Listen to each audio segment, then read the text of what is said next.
Good evening. I'd like to welcome everyone this evening. Notice is hereby given of a regular meeting of the Board of Directors to be held at 105 Port Road, Port Isabel, Texas, on 25th day of July, 2018, at the hour of 5:30 p.m. for consideration of the business of the agenda below.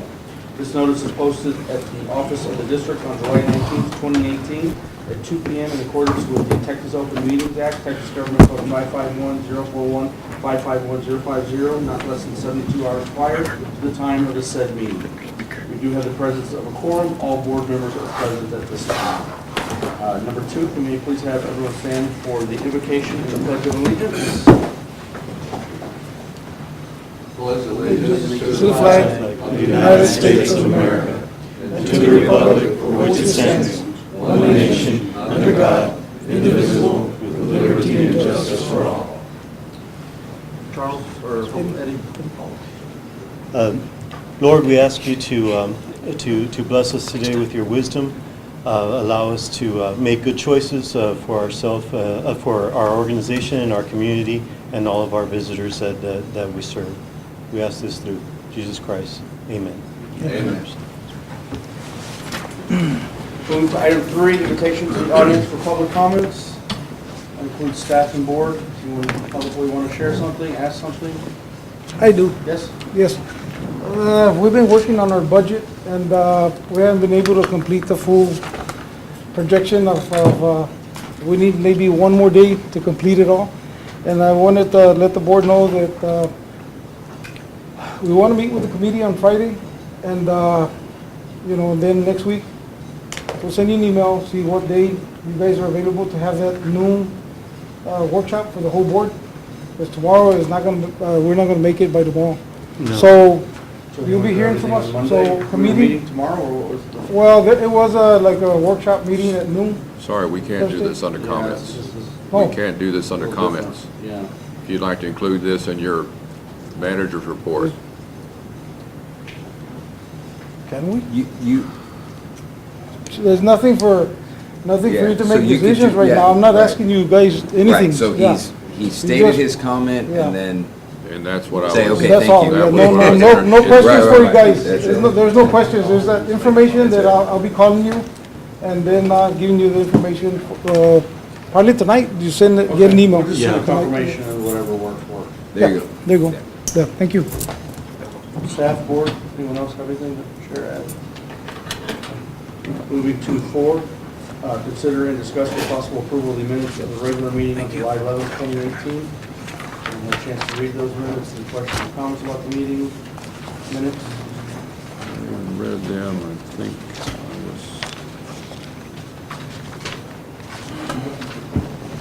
Second. Motion for approval by Mr. Alvarado, seconded by Mr. D. Wells. All those in favor? Aye. None opposed? Record R. Wells abstains, was not present at the meeting. Motion passes and carries. Thank you. That's why we got stuff done. Moving to item number 5, General Manager's Report. Carlos? Yes, sir, on the members of the board and Mr. Chairman, the elections applications are due now since July the 21st, which was on a Saturday. Monday came in and we passed one application already, so they're available for anybody that wants to run for place 1 and place number 5. It's already posted.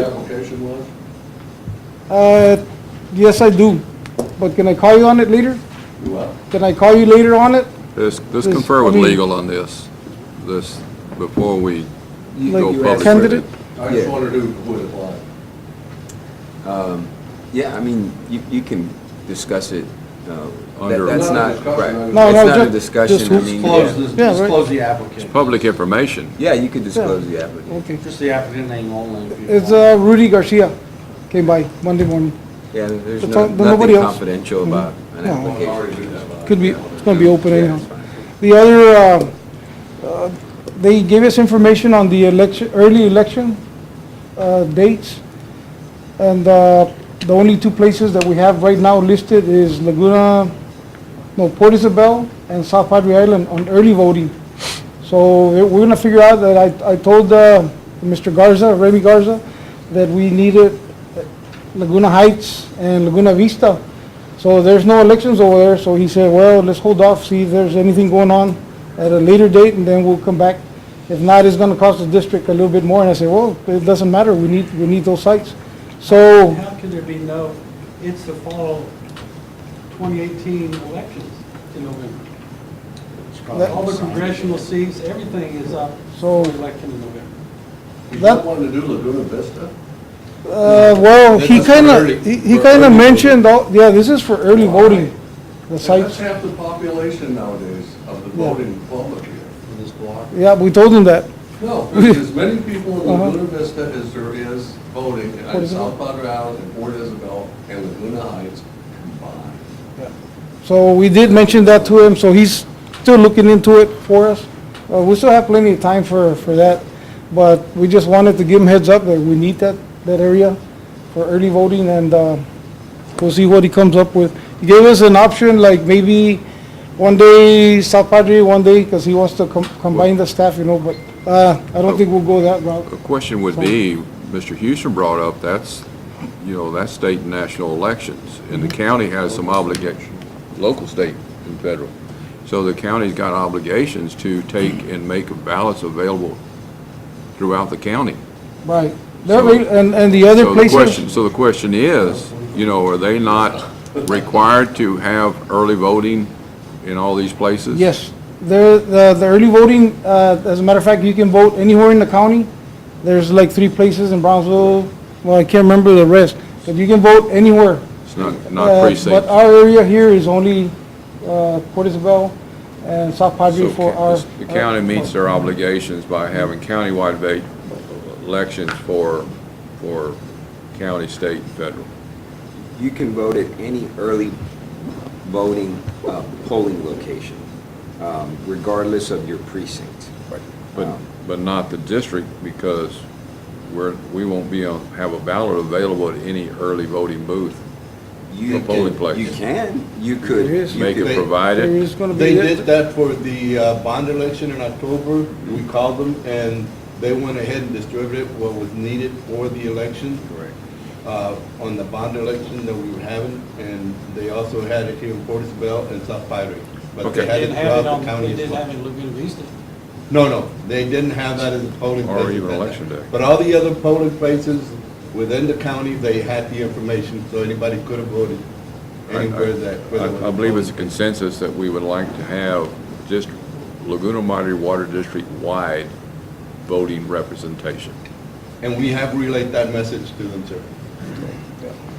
The- So we'll, If you contract with the county, or enter into an agreement with the county to administer your elections, they will administer it at their designated polling locations.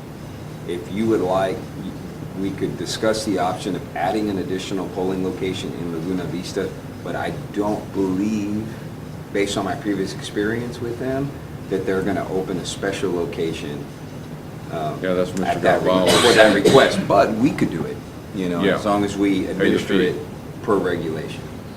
So would that be part of your report or request of the board in the future for us to take and authorize if it's an additional expense to put in polling places where the county isn't normally I would like, done? I would like to, yes. And That'd be a, keep it clean to where the board approves that? we don't want to make anybody upset, because the last time, I think, that city was, It keeps it simple They for didn't have- you, and if you point it back to the board takes action and says yes or no, then proceed that way and keep it clean. There's also, no harm in maybe if we do it timely, asking the county, you might want to add a polling location in Laguna Vista. we'll emphasize it again. We'll emphasize that again and make sure that they try their best to get one there, at least Laguna Vista. We did talk to Mr. Garza, the administrator, and he said he would take it to the county Commissioners. board and let them vote to see what they wanted to do on that. But if they don't add that other locations, like you said, Mr. Wells, we can probably handle the voting at Laguna Vista. We can hire a couple of people and they can run that voting. Just have a qualified election administrator. Administrator. Yes, sir. Judge. Election Yeah, Recent judge judge and- with. We used to have Yeah. election, I mean, they have city elections also in November? No city elections in November? Okay. Okay, that's all I wanted to present to the board, and for the election date, there will be 4 polling places. It'll be South Padre, Port Isabel, Laguna Heights, and Laguna Vista. So So that's all okay. this previous conversation is about early voting only. Only, Yes. that's correct. Thank you. Okay, that's all. Thank you. Moving to item number 6, district engineers report. Yeah, the first item's the construction status on the Port Isabel wastewater treatment plant. Right now, we're 85% complete through June 30th on invoicing. And we got the new power, the new meter for the new electrical system. The 40 power was turned on a couple of weeks ago. And so with that, we've been able to start some equipment startup, like the AC units in the new electrical room, the RAS pumps, brake pumps, the diffusers for the basins 2 and 3 out of the floor. We already got those started up and going. And so we're looking at that headwork starting up on August 15th. We'll be putting water through that new headwork system. And then at that point, we'll continue with the rehab for basins 1 and 4. And then, so basically, the rehab for the last 2 basins will allow us to finish that job out in November. But that's where we're at right now in construction progress. But, any questions or? So to sum that up, it's proceeding as scheduled. I Yeah. know we gave them a extension of time because of some change orders that we had, and they didn't charge us for them, but everything's coming along as scheduled. Right. Thank you. Yeah, well, basically, I guess the only part would be when we take the basin 1 offline, we'll see, what's underwater and take it from there. But, we'll find out in that latter part of August when it'll get exposed. Yeah, and I guess the next option is just first discussion on odor control status, where we've been having our committee meetings. We've just basically come up with some action items like buying the new instruments. The ones that we have aren't working, so we're gonna get new instruments so we can start collecting data. And I guess we're with purchasing right now, kind of in the process of getting those, taken care of. And then also, we looked at, lift station 19, possibly adding a second odor solve to the existing one that's there. But from talking to the supplier, he was saying we really need to be treating that line, not adding a second unit there at the wet well itself. So kind of including an exhibit on here, just kind of explain the layout of what that line's doing. Where basically, the high point's at that driveway at Pearl and Sapphire, and then it runs down to lift station 19, and then also the same line runs in the other direction down to the sewer plant. And we popped open those manholes there at Pearl and Sapphire, and really, there wasn't any odor issue. But then when we get down that bus stop at the south end of 410 Plaza, I mean, it smells there pretty bad. So what I ended up doing is ordering one of those manhole scrubbers. They stock at Texas Water with that persnickety chemical. And so we're going to go ahead and install that manhole scrubber there at the bus stop to kind of see what it does for us at that point. And we have been getting complaints of lift station 19, but it's actually really been on the private side, but mainly the side of towers. So we're still kind of, as far as, the point at that bus stop is essentially where our line ends on the public side, and so we're going to put that scrubber there. But that's kind of, the approach of how we're handling, any kind of odor control on that line.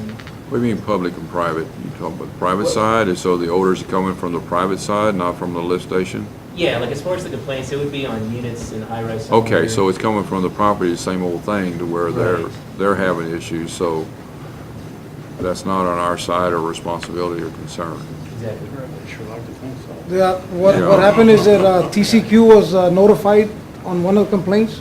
They went to check everything out, and they found that it was internal in one of the high risers. They have problems with broken. So that's the update for right now. TCQ is aware of it, and they actually... Kind of extreme, somebody's apartment thinks they call TECQ. Yeah, they normally do that a lot, like any complaints on odor or leaks, any kind of sewer leaks. Some of the property owners and some of the property management that may think that it's our responsibility on the odor inside the unit and stuff. And Right. we've dealt with this discussion. It's Maybe not. continue, yeah, I understand that, I'm just trying to figure out a way we can take, and obviously you're covering, or you're proofing the districts, side of it and responsibility where we are not in violation of anything. Correct. You know, usually in these older buildings, more often than not, when you have odor on the inside, it will typically be a dried out drain in a shower that doesn't get used, or a nail will have worked its way through and punctured a vent pipe.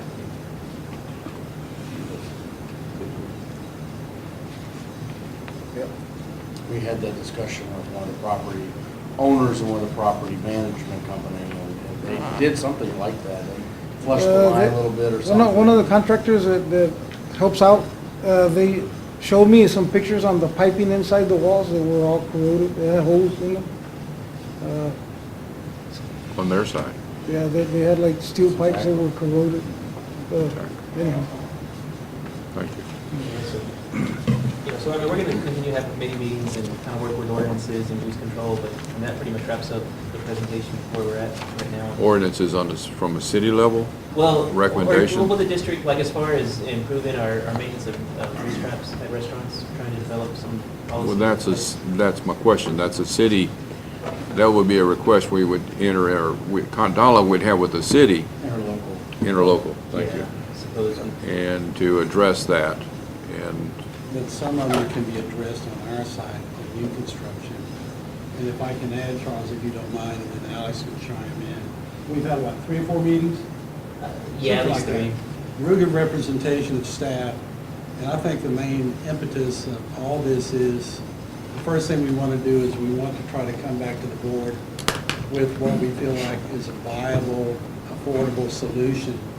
So we're trying to pinpoint 3 or 4 bad locations, try 3 or 4 different methods, see what works the best, be able to meter it, not just with your nose, but, you know, real Gas, metering system, the gas yeah. And we've discussed grease traps, I mean, just a myriad of things. I think it's been real worthwhile. And I hope, you know, soon we can come back with some recommendations that this board can consider and move forward on. But I thank the staff for taking the time to get involved. You know, sometimes I'm a little too direct in those meetings, but they've been very, very helpful, I think. Yeah, no, it's been very helpful, and I think that on the issue with that, the grease trap, the problem that the city has is that they have no enforcement power on those grease traps. And they really would like for us to take over the whole thing and just follow up and make sure that there's, what do we call these, reforms, that there's actually Transporter, I think it's when they pick up the, no, you know, that the form that they have to fill out when they get the grease trap cleaned out. Part of the building permitting process. And that there's a file of those things, and that we make sure that, I mean, ideally, that would be good, if we could come up with some kind of ordinance, if you will, in regards to that. But they, you know, their idea of us having to take over that is that they're thinking that if they don't fix these things, that we can actually shut down the water, you know, and make them, you know, comply. If they can't do it, that's something they can't do, you know, so they're asking us to help with that. Fine We're for trying to come everything up with else. with something that we can both work with. I for one appreciate the staffs and the board members that are working on this. And I thank everybody that's involved with it and bring it on. And then at some point, I assume that you will be having those conversations directly with the cities that might be involved. And at that time, you can, and have some recommendations for them at that time for them to run with. We And actually did have, I think our first meeting, we had some good representation, and after that, we just kind of didn't show up anymore. Well, but And that's okay. and you know, next but, time, next staff time, has been very helpful, and actually, you know, I've kind of come to the conclusion that, you know, they're pretty happy with the product that we're using, but we still should consider looking at other options to see what's out there.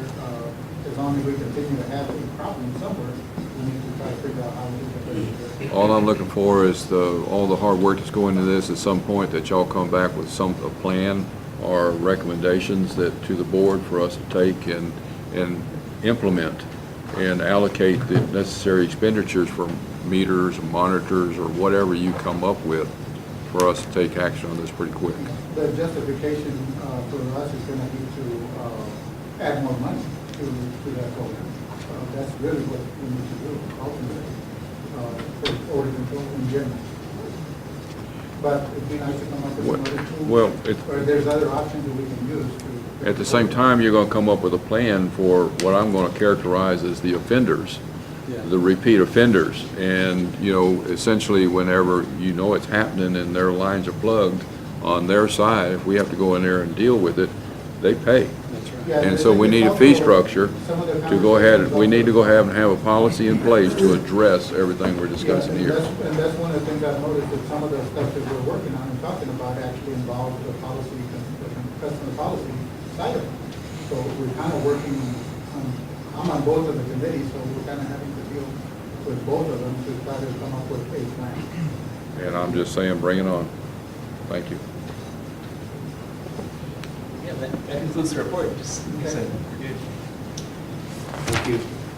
Moving to 7, Director of Operations report. Yes, Mr. Chairman, members of the board, the report consists of the service call-outs that were made for the month of June.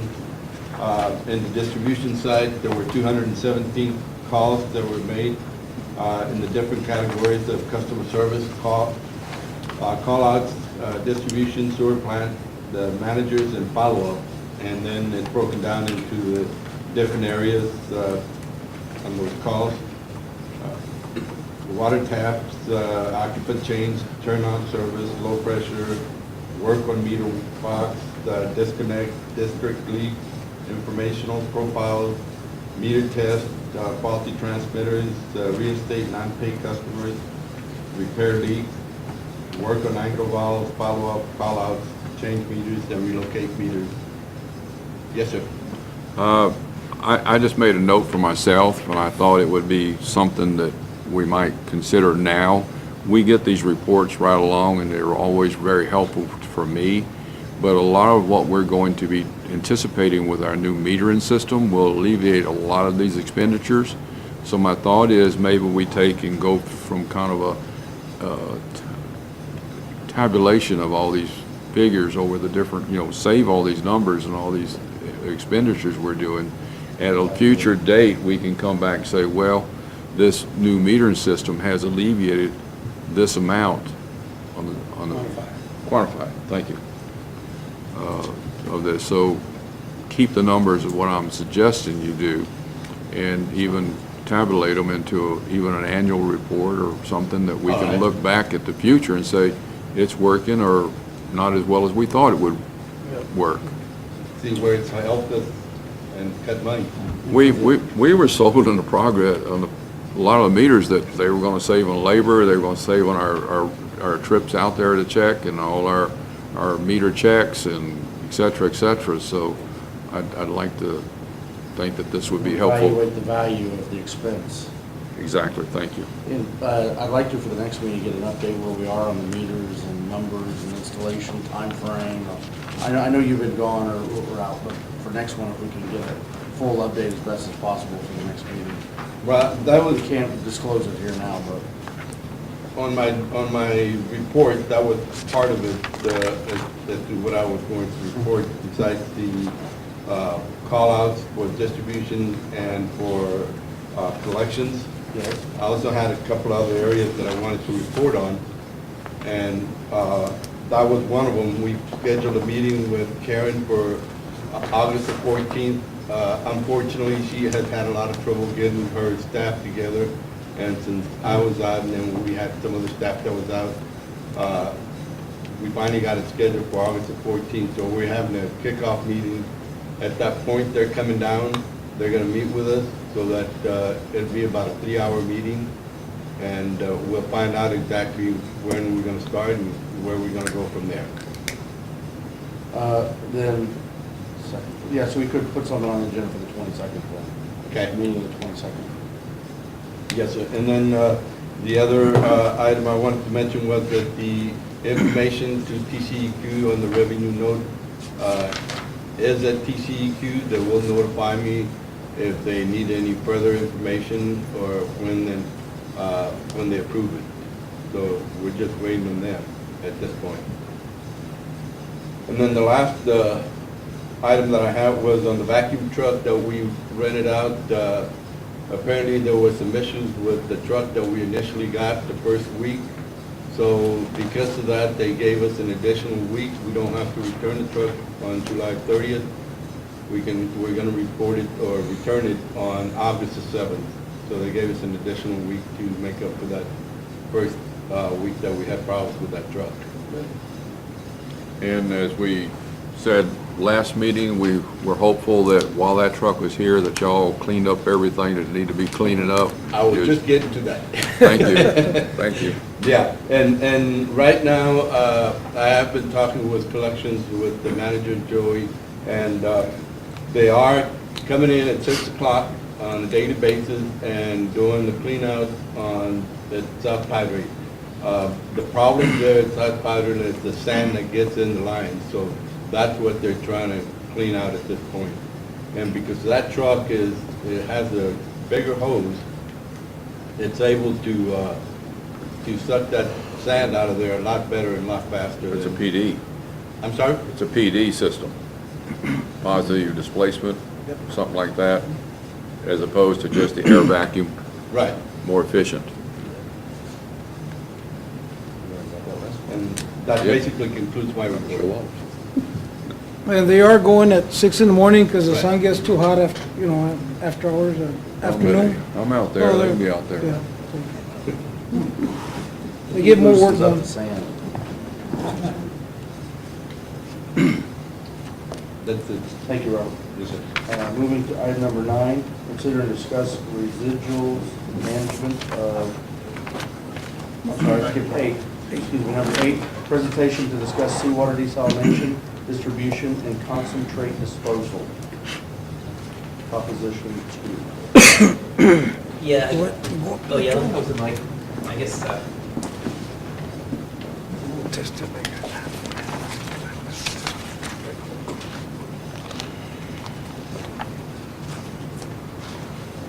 maybe I can start off with the latest report from the combined reservoir balance at Falcon and Amistad being at 50.03% as of July 14th.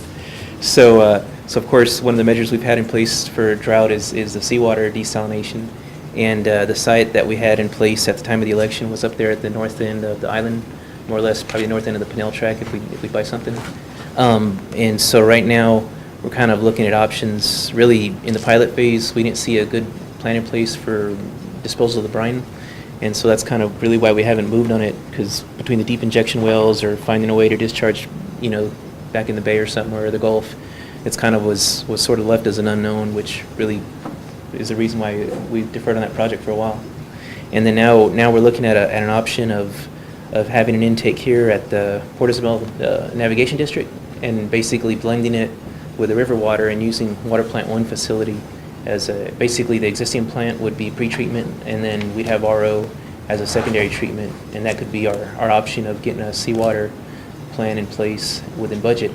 But that change, basically, we'd have to have our bond counsel get an opinion from the Attorney General to see if that project still meets what the intent of the voters, voted for on the bond election in 2011. So that would be, maybe one of the requests at this point, if we do want to, prepare a letter to the Attorney General just to get their opinion, if that still meets the requirements of Proposition 2. But Charles, yeah. how and why did this wake up again? Well, we got a proposal from a firm here who just did the cost analysis on what it would take at Water Plant 1, which, if you're willing to listen to it, they're here present, we can talk about Well, no, that my proposal. question is that, the board has dealt with this for years, Yeah. certainly long before me. And it's just not, the discharge and those issues, but then, the cost of treating perfectly good water to go in with our water, and things like that I had to call. So it was my understanding, I wasn't involved in those earlier discussions, that it really wasn't viable. I'm not opposed to it, but yet I just ask again, how'd this wake up again? Oh, just the site change and the idea of I guess the new concept would be blending raw water from the river with seawater at the head of the plant prior to treatment. I think he's asking, why are we even talking about it?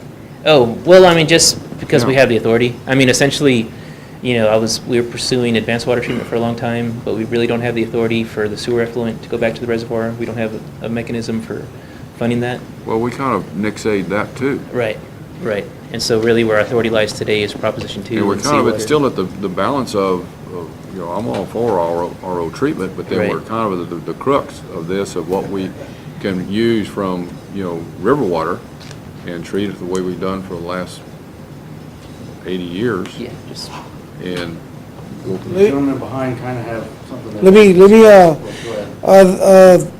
this company approached us, they would do an evaluation on our existing facility, if it could be possible to do RO water, and they did it for free, so I said, do it, you know. I invited them over to come over and do an evaluation on that water treatment plant number 1, which we're not utilizing right now, because it needs rehabilitation and, you know, So, this and that. So I said, go ahead and do what you want to do, and for free, so okay, so we listened, so they have a proposal. legal question. We're good under this. I just looked. This agenda item is listed as presentation to discuss dewater desalination, distribution, and concentrate disposal, Proposition 2. So we're good going right on into the further discussion presentation from. Yes, sir. It provides sufficient information to the public that this will be. Beyond what I was taking at first, it was kind of a blend in with his director's report, Yes, And sir. there's no action. There is no. Right. just a action. presentation, Right. and another tree killed. short. Well, I mean, I don't know if you want me to hand it over to IDE Technology? go ahead. And we can, maybe you can give us an update on what you found there, Water Plant 1? Yep, thank you. Thank you, Mr. Chairman and members of the board. My name is Mark Ellison, and I'm with IDE Americas. IDE stands for Israel Desalination Engineers. We have been doing desalination work around the world for over 50 years, over 400 plants, large and small, around the world. And we have also built the largest plant in the Western Hemisphere that's in San Diego, California. We took the opportunity to come down and visit with the staff here. I've been watching the water business in Texas a long time. I'm a native Texan. You probably were thinking that's a strange Israeli accent he's got when I got up here. But what we've been able to do over the years is to be able to get the cost of desalination down. One of the key things for the state of Texas, which has been looking at and considering desalination for the last 15 years, is the fact that, as we all know, we are prone to drought in the state of Texas. We've got 1,200 people a day moving to the state. Just the sheer demand for water continues to increase. The other key thing is seawater desalination is drought-proof and it's uninterruptible. And so what we looked at here as we came in on our own nickel and work with the staff on is to be able to look at your existing plant here and the concept of being able to blend that water, to be able to utilize some existing facilities, bring in our technology, and put something together that works from a technological point of view, but also is price sensitive. I remember the pilot that was done on the island over there. One of the things that as we've looked at over the years, the technology has changed where the whole process has gotten much more energy efficient, and you don't have to be at the open ocean to be able to bring water in. What we'll do here at this site is to be able to put a little bit more pre-treatment. And of course, the water is being improved anyway because you're going to be mixing it with fresh water before you do the treatment. So that helps keep the costs down. But the main thing is when that next drought comes, it's not going to be interrupted. But let me ask you Yeah. this. When the next drought comes and there's no fresh water to blend, then, seawater. then Well, what we stay you, within our prorated amount, that's the goal. Yeah. I mean, really, because at this concept, we're looking at a 50/50 dilution between raw water Yeah. and seawater. And so the RO recovery will be about 60/40. So with that approach, we'd be, saving 10% in our diversions to keep us within our allotment. So you're just hoping to save on your allotments. Right. Save on the use of your allotment. Like, we just need to get through those Up to times when we're 40%. fully restricted. yeah. Up to Right. 40%, is that correct? Well, I mean, like we're looking at a 2 MGD facility at Water Plant 1. So if that's running, that would cut that 2 MGD, 10% of what we're pulling off the river to do that today, we'd be able to reduce that just through this process. Yeah. So, and the other thing about how these plants are designed and built today, we do them in a modular structure so that down the road with more growth or whatever might happen, we could add to the size of it to be able to get a greater volume. You don't want to necessarily do that now when you don't need it, but you would like to be able to have the ability to add to it down the road. So it's a nice fit to be able to mesh with what your existing sources are. It gives you that sense of insurance going forward. And as more growth comes to the area, it helps in being able to say that you've got access to drought resistant water supply going forward. So we're ready to help and participate as the board directs on that, and we think we've got a track record that is time-proven around the world. Did you all So- do the plant in Grand Cayman? Is that one of yours or no? Well, I don't know if we did Grand Cayman. We've done plants all over the Caribbean. We've got 2 plants now in the U.S., both in California. What we've done in the Caribbean and some in the Mediterranean region are kind of what we call island systems. A lot of people think, well, they must have all the water they need on those islands. They don't, with where the resorts are. So we have smaller plants like this that we can take there, and that'll be most often 100% desal. And we continue to work in those markets. So it's over the years, it's been adapted to where you can go. The largest operating plant in the world we've done is 165 million gallons a day. Well, that one is 50 MGD. The biggest one is in Israel, where we're about to build another one. But we have the latest one in the U.S. that fits actually the model that would be looked at here is in Santa Barbara. They had built a desal plant in the early 1990s during a drought, and then it rained, so they just shut it off. Well, then the next drought came with more people, and so we took that site, took off the old plant. They had an intake system there, and we're starting at 4 MGD there, the ability to grow to 8 in a modular format that we've got that there. So it's a model very similar to what we would do here. So like I said, we're ready to work with you, and we work with the staff and the operators to walk through how this might integrate. I congratulate you all on looking at a very innovative aspect of being able to blend with the water you've got. And as you look at what the water rights situation is, it gives you more flexibility. And in a sense, it's an insurance policy. Could you blend with the effluent from our plants? Yeah. One of the things that we look at in any site is for the brine going out, you can either bring more seawater in to be able to blend to go out. In Carlsbad, what we do, we're located next to a power plant. Well, much more water than that they use for cooling. They bring in extra water, and then that extra water never gets processed, but we blend it with our brine stream going out.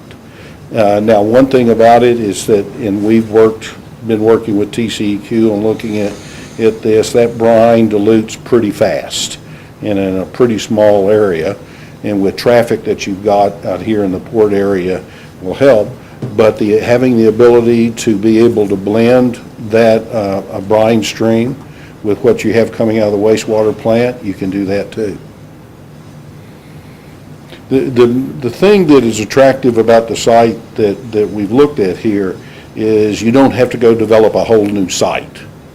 that it's in place, there's room to do it, logistically, it's in a good spot. Our physical location. Physical of our- location, Of yeah. our plant right Yeah. now. Yeah. And Our then high-service we get function into there. her question, right now, we're discharging effluent, but I know enough about RO to be dangerous. Okay, So that's not much. Okay. So I'm assuming the advantage of taking and considering using effluent would be because it has a lower salinity level. yeah. And so by that, it's a lot easier to take and process. It dilutes So even faster. It's a lot more energy efficient to process that than it would be raw seawater.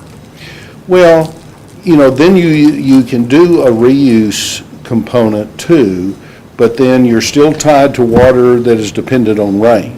When we are looking at it, is the potential for your brine stream coming out of your treatment of the seawater Yeah, to further, more yeah. quickly dilute. You can mix that with the waste stream coming out of your wastewater. And this would all be conversations later, I Yeah. assume, that at that time you'll give us some cost analysis Yeah. of the extra plumbing and everything else to take and bring Yeah. effluent in with the seawater and use those together or not. And then the cost of doing that to the benefit of doing it or not versus just straight seawater. And Well- the other only thing I can think to be really cool about the effluent is just the attaboys you get from recycling.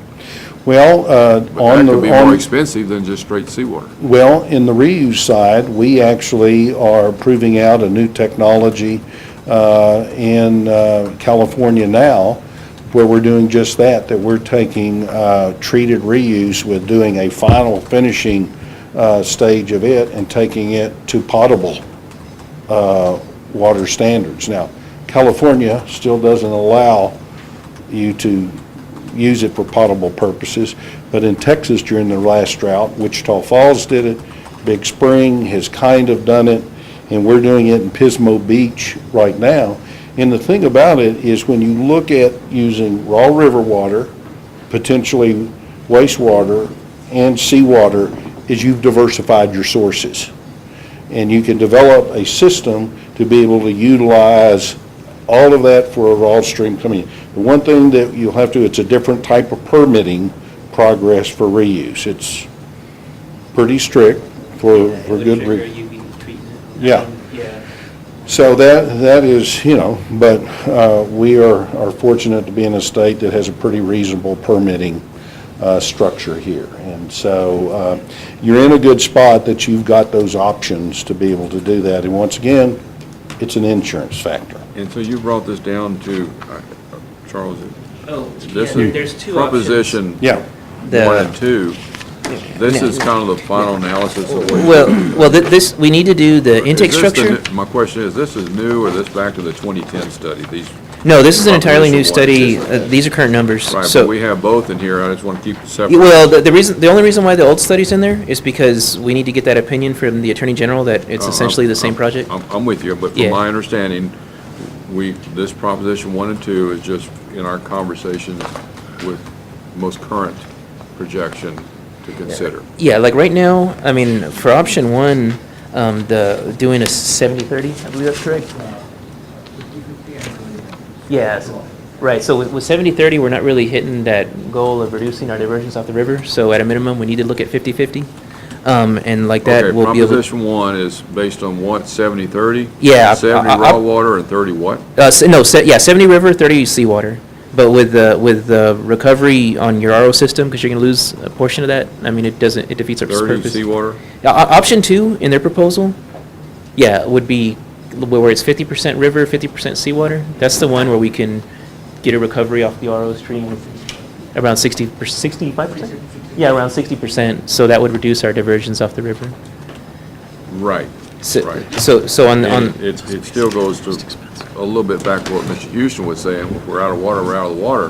right. And that's a different problem at that time, but right now, even if they cut it, we get to the 50% level of the lake, or it gets down lower and they ration our Right. water rights. Like we're teetering at the 95-100% of our allocation on those My conditions. question is, or thought is, that it gives insurance that if the river dries up, we're still gonna have water. Right. Because we'll only be using 50% of what's allocated towards us, Mhm. and being able to supplement with seawater. Right. And really, I mean, on this page 8 of the ID proposal, I mean, option 2 is really, the viable cost option I without, guess, sure. yeah. For Or me am I to drifting? wrap Yeah. my head around it, I get what you're showing me, and I really appreciate the one page. But then what I would ask when we're considering this is, okay, we're gonna be spending this amount of money, how would that be to just take and allocate that towards more water rights and more infrastructure improvements? Right, I mean, of course, the surface water right purchase is gonna be the lower cost option, but then, You can't use the bond for any part of that. You Right. have the potential to use a bond. You have the potential to use a bond for something like this, to use the dollar amount. It'd take another Right. financing mechanism to do Right. that. I get that. If we're gonna try and use the bond, if the AG says that we're okay Right. to do that, that's fine. That would be a decision for the board to make at that time Correct. with some more updated information. right, our current strategy is strictly mine water rights, which we're looking at doing paperwork on the last request that we had approved, so we can close on that this year. And then, I mean, that'll get us, that'll meet our needs. And then this is just a method that's in place to It makes diversify. no difference if we use the bond that we have approved already, or we go out for another revenue stream, we still gotta pay back either one of them. So that's the hickey there is, apple and oranges, if we're gonna take, Yeah. well, they are, but, I mean, well, both of them have to be paid back, so we don't have the money from the bond for the desal project, it's approved. We'd have to go out and buy the Yeah. bonds I to mean, do this. the other Finance aspects it. of this, of Water Plant 1, It's a Yeah. tax bond, so you would tax the property taxpayers. That's what I've done. right. I mean, the other aspect of it, aside from just strictly saying, of course, buying surface rights is cheaper, is the fact that through this process, we get a better water quality coming out of Water Plant 1. Because right now, we have those sand filters and, kind of chloramines and, It tears me up that we Yeah. gotta take and put chemicals and dilute it down instead of having just pure RO water. right. It tears me up. I would like to see that water in cups on our tables instead of this. And it literally would be. On that note, and the best experience or example is in San Diego, where we take the water from the Pacific there. We supply about 10% of San Diego County Water Authority. And you're equal in that area. And so they take it and then blend it in their water plant where they get waters from other areas. But you're right, in the process, the water that comes out of the desal plant is very pure, and you have to remineralize it Right. to give it that Right. taste, and also so it doesn't corrode your pipe. So it comes out with the remineralization, it's ready to go. It's ready to go. That's my understanding. But so, again, I'm going back to the old report, and they were talking about, all the chlorides and everything else that have to be put in it. That's not necessarily true with the new improved system. Well, I mean, There there's. would be a different, I'm assuming there would be a different remineralization of the water at that time, not necessarily just, Right. Well, plus with the pretreatment, the Treat it fact like a that swimming we're pool. we're diluting it right up front prior to going through the plant, I mean, that'll reduce, the amount of caustic or other chemicals you'll need to get that balance back in your, water. And each one of these will be customized based on your source water. that's coming. would that take and have any effect on the amount of chlorine that has to be, or how much the water has to be treated after it's been on our current system? The Oh, like as far as the CT how study? it- I mean, how the water's treated before we can deliver it? Is it still gonna have to be done as heavy as it is? well, I guess, because RO doesn't get credit in terms of disinfection, so it probably isn't gonna help us out in that aspect of things. No, I'm just Or- thinking of visualizing an end product. And if we were using RO water, we wouldn't, ideally, I'm thinking we wouldn't have to treat it as heavy on the final product as we are right now. And we might have a better quality product, taste-wise. Yeah. I mean, I think I'm it's gonna be dreaming. that No, no, turbidity. I don't know if that you is wanna true. chime in or. What we do is Oh, okay. Well, you wanna, what is your, what, we can also, the pipeline that comes from water plant number 2 is right there in that area, same area, where we can blend it. Okay. It goes to the same area, wouldn't we South get a- Padre, Port Isabel. Well, Go water ahead. quality, like if we have an RO system, is that gonna reduce the amount of chemicals or chlorine we need for, compared to what we have today with our sand filters? Well, for the finished product, when you're, Yeah. when your finished product when you're sending your product out, would you have to treat it as heavy? I don't expect you to answer that now. I would hope that would be the case.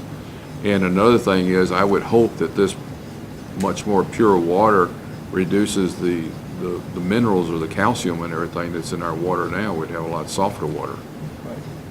Well, Yes. my answer to that would be that with regards to the chemicals, we'd have to test the water before we actually know what we would have to dose it with. So at this point, I don't have any background data as to what the way it comes out.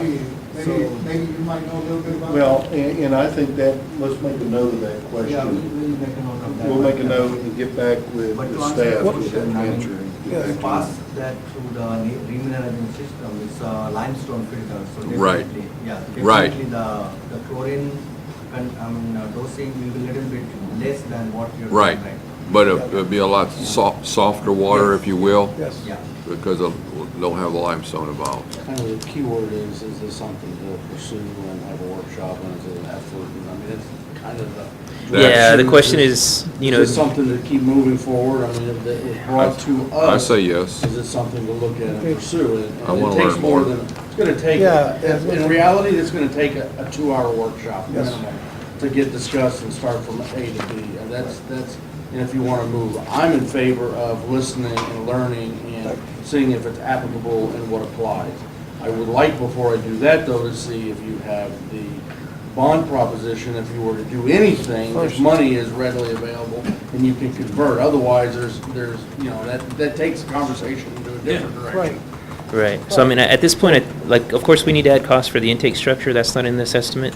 But, you know, if we kind of probably need to get the report to know the full picture, and then if we can proceed with submitting that letter to Attorney General. But I mean, Yeah. that changes the directions of these conversations. Well, I mean, are you ready for a letter to the Attorney General's opinion as far I as? think you can have that regardless to use Okay. for whatever Yes. you want. I mean, that, We can start that project, process as soon as, just to find out if, and find We out can and do that. I mean, and it's learn not and gonna discuss cost. it if it's an applicable situation and something that we need to be looking and considering and discussing. And does it work for us? Is it affordable? Is it feasible? Is it realistic? Is it, what all are what's the ins and the outs? I think you have to bring the conversation forward because it's a pretty good one.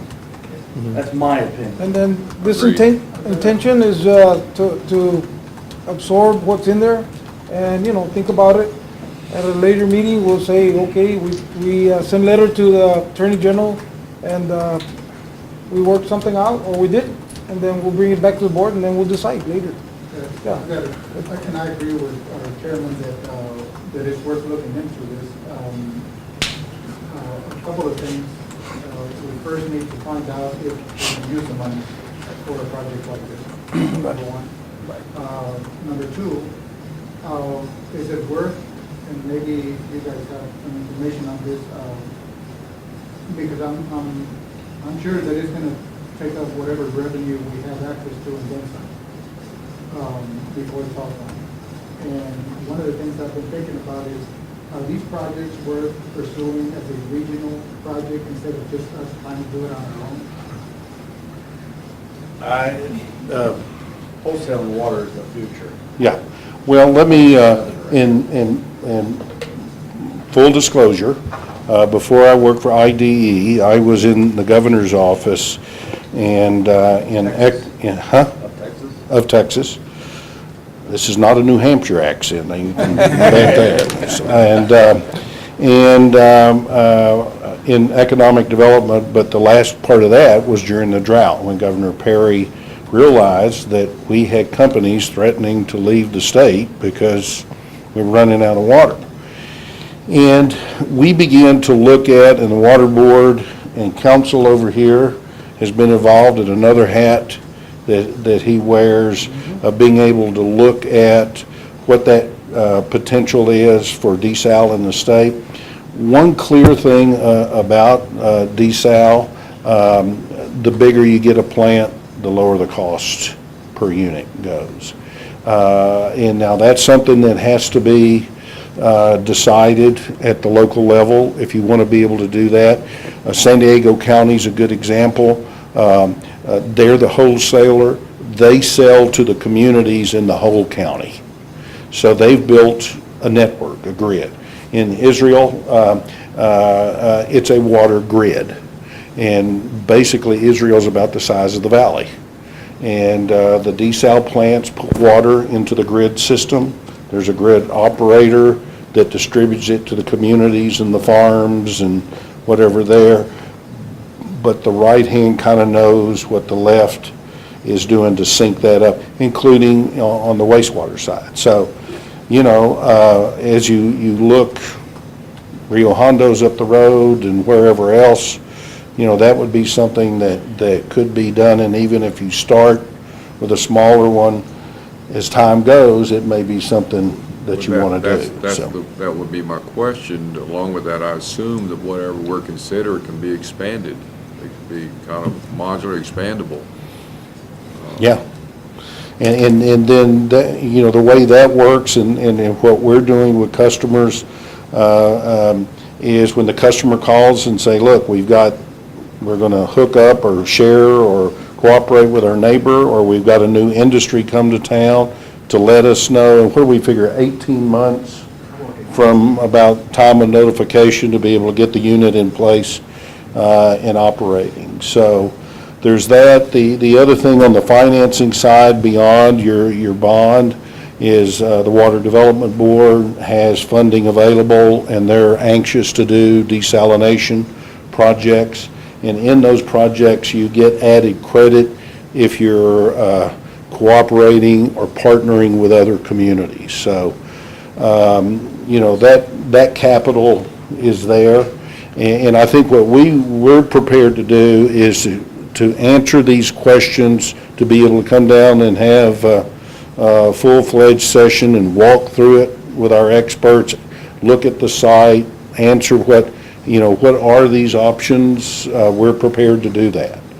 And because each one of these, you don't go down to Lowe's and just buy one off the shelf. They're customized based on your source water and what your water needs are and what your existing facilities are. And on that note, considering our environment here, we have, I think, if I'm not mistaken, the second most saving body of water Yep. In the country, in the world. Yep. What we have here still fall in line with the use of those membranes, and if they're going to be impacted in a negative way more frequently, or, things like that. Well, and that's where, part of what we would do is work with your staff on that to be able to monitor that, and with the membrane suppliers for the plant. We're the largest customer of GE membranes in the world, and if you manage those right, they last a long time, and the technology's advancing very fast in the design of these. We're facing it in the Middle East, us and some of our neighbors over there. It's a little above average. Generally, it's 35,000 TDS for ocean water, but the Laguna Madre and whatever is a bit more. Yeah, well, the one point I wanted to add to that is the depth. I mean, you want to get to a good depth to reduce, algal blooms or various effects on your intake water quality. And with this channel, where we're hosting our location, the harbor there is a 36-foot draft depth. Yeah, but it's such a high turnover of volume in that channel. There's just a tremendous flow 2 to 4 times a day. That's just really a good flow. Yeah. And we built plants in port areas before. There was a thought several years ago in Texas when the pilot was done here, oh, you've got to go out into the Gulf and it's got to be 60-plus foot. Well, it doesn't. I mean, it'd be great if you had that. In California, you have deep water there close. There's no close deep water on the Gulf. So you just have to do a bit more pre-treatment to it. But when you look at that versus the cost of running a pipeline across the beach into the ocean, it's much cheaper to be able to take it from a place like this where you can control the setting better. And I know that this is a very hypothetical, but what is the reality of having a plant like this location when you have LNG plants close by, when you have all the traffic moving forward, possible contaminants that could get into the water? What's the realistic? Well, you have to watch that everywhere in the world, and that's where we're constantly monitoring around plants. You can bet in Israel with the security situations, we monitor very closely what that would need to be. But you have to do the same thing in a river. You got the same thing on the riverside. You know, one of the things in this close-in sessions is when we jokingly, we were here last, it rained 14 inches, is you're going to have times where it's going to be pretty fresh out here, and then other times it's going to be saltier than average. And so that's where kind of the experience comes in, of how you tweak that and you be able to adjust to those conditions. Right. I think Adding IDE to- Go ahead. No, I just want to thank y'all for doing it. Well, I'm good to move. We're a believer in what you're doing and what's going on down here, and people keep coming, and the river's not getting any more water in it, so. I just want to elaborate on Mr. Avalos' question on that. We experienced that in 2008 pilot that we did up in South Padre. Yeah. They had an oil leak up in Louisiana, and all that tar and Yeah. oil was coming to the Gulf here. We could see the mud balls everywhere, so we stopped the plant. We completely stopped it, just to not ruin the membranes. Yeah. And then that's the only thing we could do. I mean, Yeah. we stop Yeah. the plant and, you know, Carlos Not was treat- in charge of that, Yeah. plant that with that. so. I want to add something. Yes. Basically, what we need to do is the pre-treatment is a very important aspect before the water goes to the RO system. If you look at our proposal, we have included a DAFIN filter which will take care of any variations in the surface, on the seawater or the surface water, in terms of any algae blooms or any organics or any oily contaminations. So we can take care of those water, that contaminants in the pre-treatment, and then that water will be routed to the RO. So bottom line, we'll take care of all these issues in the pre-treatment itself, and that's what we have Yeah. included in the proposal, a DAFIN filter, which is a very highly innovative technology, and we have been using that technology for the seawater applications all over the world. This is VGI here. He's our chemical engineer in Texas. I was an agriculture major, so I always bring him, so. Well, we stand ready to help out as needed, and we've got some notes from what your questions are here. We'll get to work on that and tweak this as needed. And if you want a longer session, we'll come and have class. So we'll be ready. Thank you. Thank you both gentlemen for your time and coming to the meeting and discussing and clarifying. Moving to item number 9, consider Yep. and discuss residual management of water plants. All right, so this is, our discussion on the sludge lagoon and what are we going to do with our solids. And maybe I can bring Richard up. We can kind of dive into, our path forward from our last discussion we had on this one. Evening, Mr. Chairman, members of the board, Richard Correa with Garver for the record. I was hoping tonight to just have a more general discussion, no consideration, no proposal, nothing. Hoping to just discuss our last discussion, maybe some options, hopefully get some more guidance from the board and hopefully touch on some subjects that weren't touched on last time. Our last scope of services, we were going to provide residual data analysis, some dredging costs as maintenance, revised OPCC for a new lagoon, assists with the land application permit, and then go and assist with a one-time lagoon dredging. I know the board probably wasn't ready for dredging, but we've looked at a couple options. We were tasked with looking at options for dredging, and there really don't exist any at this time. We looked at maybe dividing that lagoon in half. It's just not going to be feasible. It would require pretty expensive construction methods, and you're not really going to see any benefit to dividing that lagoon. So with respect to dredging, though, we're looking at that probably being your best and cheapest option at this point. And I wanted to paint a more clear picture on exactly what's going on at your plant at this time because that lagoon is full. Wait a minute, you said that dredging wasn't an option right now? No, I'm sorry. There weren't any existing options to dredging, alternatives to dredging, sorry. Alternative situations to dredging. Right. Well, we said last time, just push dirt, make us a new reservoir and go from there? That's the best option, but it's obviously the most expensive, right? And so, but I wanted to paint a clearer picture on what exactly is going on at the plant right now because the lagoon is full. You've got waste streams throughout the treatment process. They're being collected in a backwash pump station, and they're being conveyed to your lagoon, which then is supposed to be settling the solids, decanting, supernating, and then putting that back into your reservoir. Because that lagoon is full, there's no settling that's going on. You're short-circuiting straight across that lagoon, and you're going right back into your reservoir.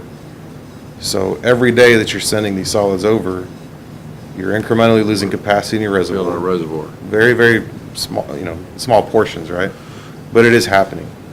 And so dredging the lagoon is obviously an expensive endeavor. Dredging the reservoir would be really expensive. So that's one of the reasons why this was presented. And again, I can't recall why I didn't cover that point last time, but going back over with your staff, I just wanted to make sure that point was clear to y'all, that foregoing any dredging or any sort of maintenance to your existing Well, we had a lagoon. conversation last time, what do we do with that, when the dredging process, as you remember. Right. I said it's going to be muddier than an Oklahoma noodling contest, Yes, sir. recall. Yes, sir. And so that's what's going to happen. So in that process, it's going to go back in a reservoir. Or are you just going to take and just not put the water through that lagoon during that time? Yeah, so right now, that's essentially what you're doing anyway. You were doing that, but you're Right. going to really muck it up when you go in there and dredge it. Well, the idea would be to, if you're sending it into the reservoir anyway and bypassing your lagoon, why wouldn't you do that?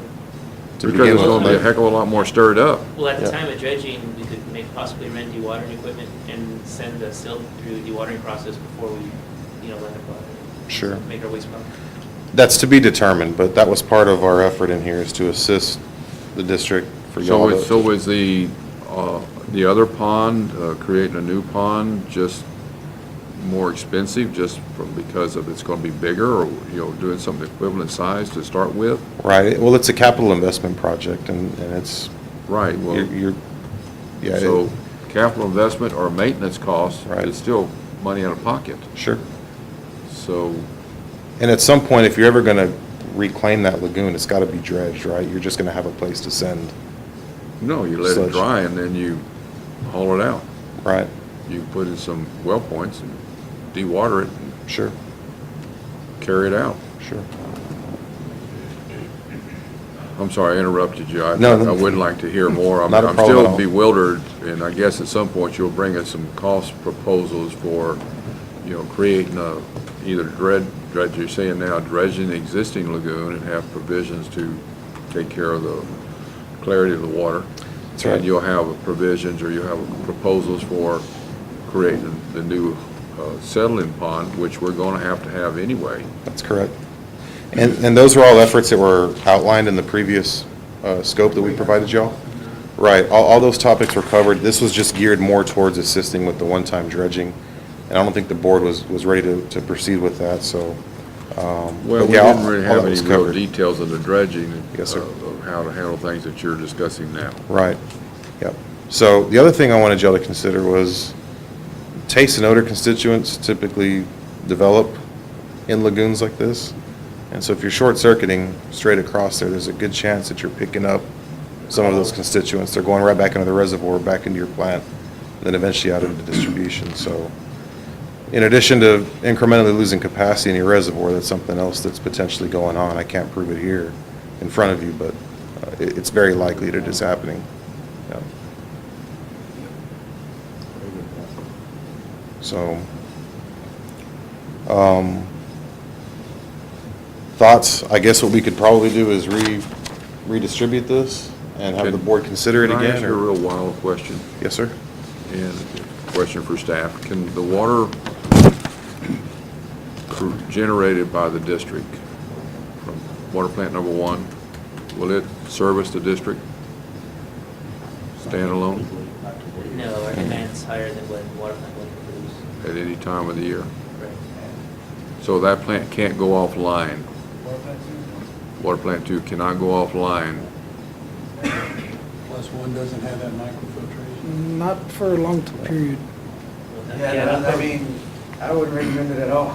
Okay, well, that's fine. My But thought, if my we needed question, to pause, you know, that we could work around my, that. but- my thought was, well, if you took it offline, go ahead and dewater the settling pond to where you can handle that stuff a little more efficiently than I think dredging it that'd take a long time. Yeah. to dry it, yeah.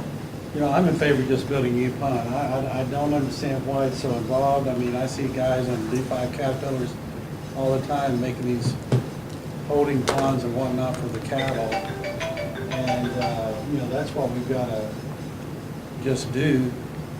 Build a new pond, let the old one dry up. And not just a pond, but a series of ponds that can handle the problem we're experiencing now with a single settling pond. Yeah, well, I'm thinking, like, in terms of revisiting the cost estimate, I mean, our existing clay material out there meets the requirements of a clay liner. Yeah, you So- brought us it, yeah, it was Yeah. a good It's compaction rate. It's just balancing the earthworks. So we can do this piecemeal. I'm Yeah. just thinking, we can build something a third or a half of what we're ultimately going to need to take care of our immediate need. And the rest of it can be built at a later time to allow us to take care of our immediate problem. And that's what you're telling us tonight. We have an immediate problem with our settling pond full. Right. And all of these issues we're having. So if we can't find the money to build the whole enchilada, we bring it back to the lunch portion. Okay. Yeah, we basically, may proceed with the lagoon and the second decant pump station. Okay. And then, give us enough time to have the other one offline. and- Give us alternatives. I agree with Mr. Houston. I think we're just trying to make the best of a bad situation Yes, sir. with dealing with the existing pond, dredging it, as opposed to just saying, okay, we got to do it right.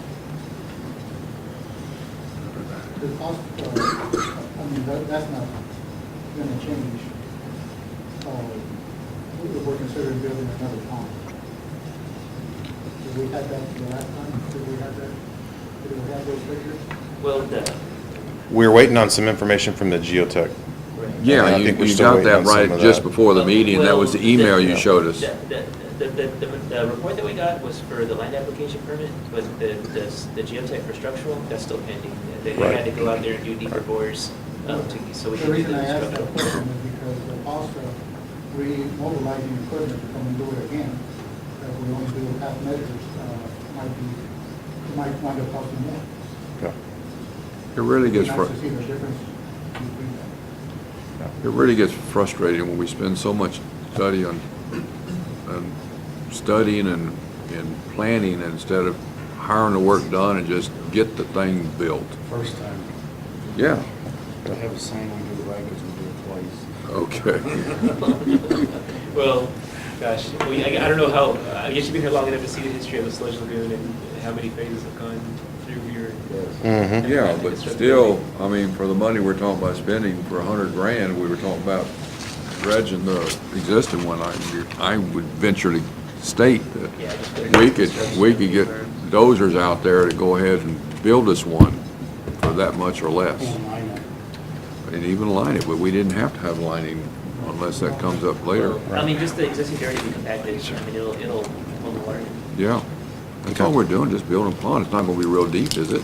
No, sir. 8 or 10 feet? It's not gonna be huge. Just pile it up. Okay. Let's move dirt. So with your permission, we can re-gear this, and instead of the one-time lagoon dredging, perhaps optimizing and sizing preliminarily what that Just lagoon proceed would be. with the bid set for the. Okay. Give us options of size. I don't know, and I'm speaking for myself. Doyle saying do half, I would like to see the cost of doing the whole thing. Yeah, Yes, give sir. us a cost of all of it, but it can still be in phases. If we're gonna be building 3 different lagoons or 2 lagoons for, Right. We need options for our budget. Yes, sir. that's it. Thank you.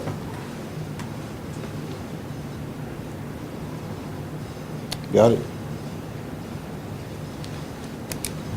That's all I had, gentlemen. Thank you for that. Thank you. So much. Appreciate it. Excuse me, moving to item 10, consider and discuss for possible ratification of payment for bond election invoice in November of 2017. We owe it, let's pay it, I move to approve. Motion made by D-Well, seconded by R-Well. Are all those in favor? Aye. If there are any opposed, none, motion carries. Thank you. Moving to 11, consider and review the expenditures for July 1st through the 15th, 2018. Any questions or comments about any of the expenditures? I have a comment, I spoke to Eddie and person's age earlier on page 2 of 8. In the middle, it's not necessarily a question of the expenditure, but I quite often see that we're buying a lot of tires constantly from different vendors, different things, and it's my suggestion that the district consider striking up an agreement with the vendor to provide the tires. Even the online company that provides them, sells them online only. I would certainly do that. You know, I can. There's a national brand company that sells them online only, you buy them and deliver them, because I looked at some for my own. Yeah, certainly. Of course, you take them somewhere and they mount them, but we have the equipment for all that. Yeah, so, Most of the tires that we are purchasing right now, we're getting the buy board price. If we are going to purchase online, the only thing we need to add is the disposal fee for each tire. well, they'll tell you all that when you're considering the price. All we're considering or discussing now is to explore the option of doing that and any benefit, cost savings to the district. And, you know, a Michelin is a Michelin, a Goodyear is a Goodyear, and they sell them all. And then our tire sizes won't be anything that wouldn't be out of line there. Of course, they're gonna require a disposal fee or not. Tire rack. TireRack.com Discount tire. and Discount Tire. And also visit with some local vendors. I've said before, try Red Barn, those guys are really competitive. Discount Tire, really competitive. Even Firestone could be. My real question along with that is, in the past, I've seen these expenditures for different departments and somebody just bought some tires. And so I would like that brought in check and go through you, if it's not already. Yes, we are getting at least 3 quotes for every requirement that I get from tires. So you're just getting from three vendors and, Yes, from different vendors, at least 3 quotes. Minimum of 3 quotes, right? Minimum. well, the fourth one is check online. Will do. That's my recommendation. That was my question on that. I think I marked something else in expenditure. This is not an action item. What do we do? Move to acknowledge? Yeah, move to acknowledge. Is that a motion? Yes. I don't even think we have to take action. Just acknowledgement No. made by Mr. Wilson. Just recommendation to you. We're moving on to item 12. Anything else in closing? Okay, moving to 12. Executive session permitted by the Open Meetings Act, VTCA, Government Code, Section 551001, Ed sequence under Section 551071, consultation with attorney. Item A, report from district legal counsel regarding meeting negotiations with legal counsel representing Laguna Vista Golf Course, HOA. Item B, discussion on possible property exchange at Laguna Madre Water District Warehouse Port Isabel Little League and PI Industrial Park on Woody Lane. Need a motion to go to executive session with a 5-minute recess at 6:48 p.m. Motion made by D. Wells, seconded by Mr. Alves. All those in favor? Aye. They are. Motion carries for an executive session. We'll resume in 5 minutes. Hey, Adam, Need a motion to come out of executive session at 7:44 p.m. Motion made by D. Wells, seconded by R. Wells. All those in favor? Aye. We're out of executive session. Item A, report from the district's legal counsel regarding meeting negotiations with legal counsel representing Laguna Vista Golf Course HOA. Need a motion to proceed as directed. Motion made by Mr. Alves, seconded by R. Wells. Are all those in favor? Aye. They are. Motion carries. Thank you. Item B, discussion on possible property exchange at Laguna Madre Water District Warehouse Port Isabel Little League and PI Industrial Park on Woody Lane. Need a motion need a motion to proceed as directed with staff. So moved. Motion made by R. Wells. seconded by, I don't know who it was. Avalos. Avalos. Are all those in favor? Aye. They are. Any opposed? None. Motion carries. Meeting adjourned at 7:45 PM. Thank you, everyone, tonight for your time and Thank you all. dedication and efforts to the Thank Water you. District.